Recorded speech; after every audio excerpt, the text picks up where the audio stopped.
Greetings. Welcome to Fridays with Francis. Well, this Sunday is Palm Sunday, and we launch into Holy Week, a special time of year as Christians all over the world remember the life, death, and resurrection of Jesus and celebrate the most precious gift that God has given humanity, eternal life. And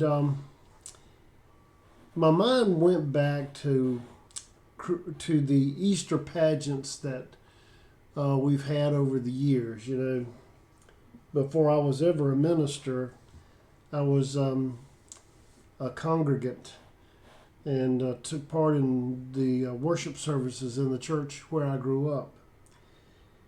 And out there in, in that congregation, every Christmas and every Easter, we would put together some kind of a program, some kind of a pageant to emphasize how significant those days were.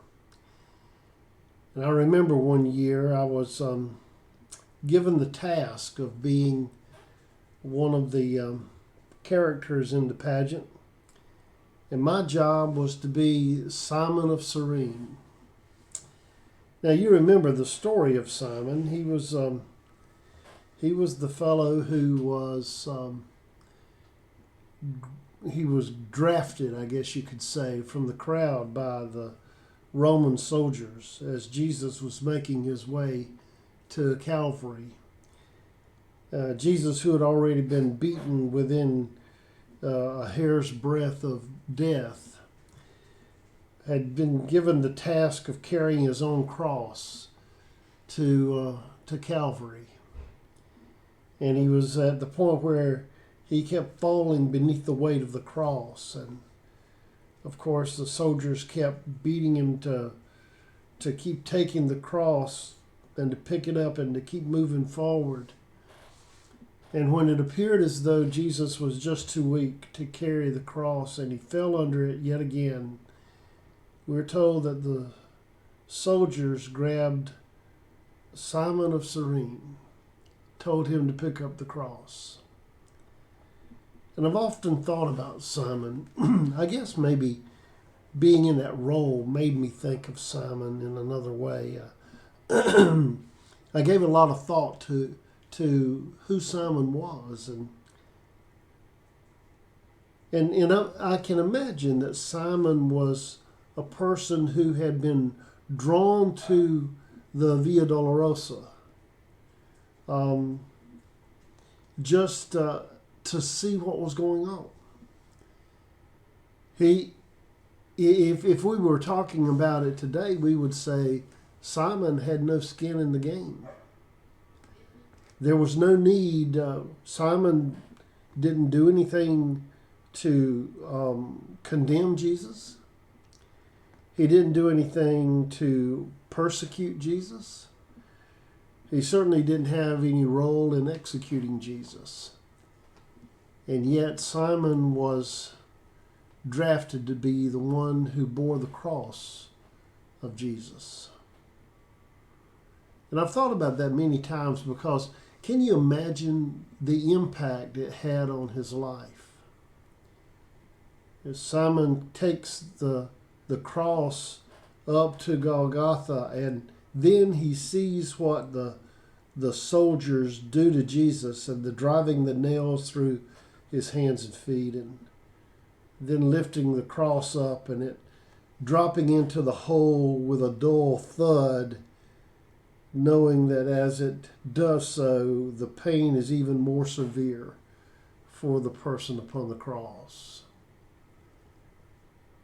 And then all of the things that happened around the cross that day. Simon carried the very cross upon which Jesus was crucified. And the thought occurred to me that whether Simon had anything to do with Jesus' crucifixion, execution, or not, he certainly did get drafted into that role. There's an old song that goes along the lines of, I should have been crucified. I should have, I should have been crucified. I should have suffered and died. I should have been the one who hung on that cross. That's a very powerful phrase. And so the question to me would be, what would I have thought about the whole thing if I had been Simon? You see, he really didn't have an option, did he? He was forced into the role, and he followed through with it, and Jesus was crucified. How would you handle it if you were taken from the crowd, an innocent person, and become a participant in the crucifixion of Jesus? Well, the sad reality is it happens more than we think. Maybe as we prepare ourselves for this Holy Week, it's a good opportunity for us to think about the ways in which we have been complicit in the crucifixion of Jesus. The times that we have gotten ourselves in a position to deny knowing Jesus, as Simon Peter did. Or maybe even in the position of Simon of Cyrene, where we actually take the cross of Jesus up to the Mount of Calvary. The good news, the really good news, is that just as Jesus spoke from the cross, Father, forgive them, for they know not what they do, those words were inclusive of even one from Cyrene named Simon.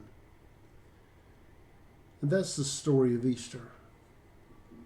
It's the story of a God who loved us so much that he paid the ultimate sacrifice that he did not owe.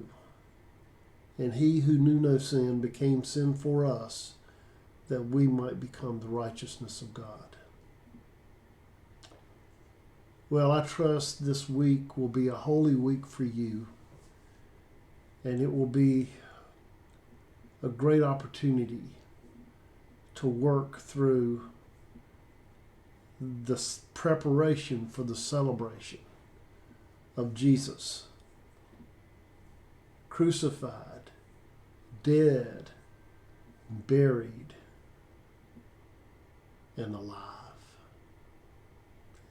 Well, go in peace and go with God.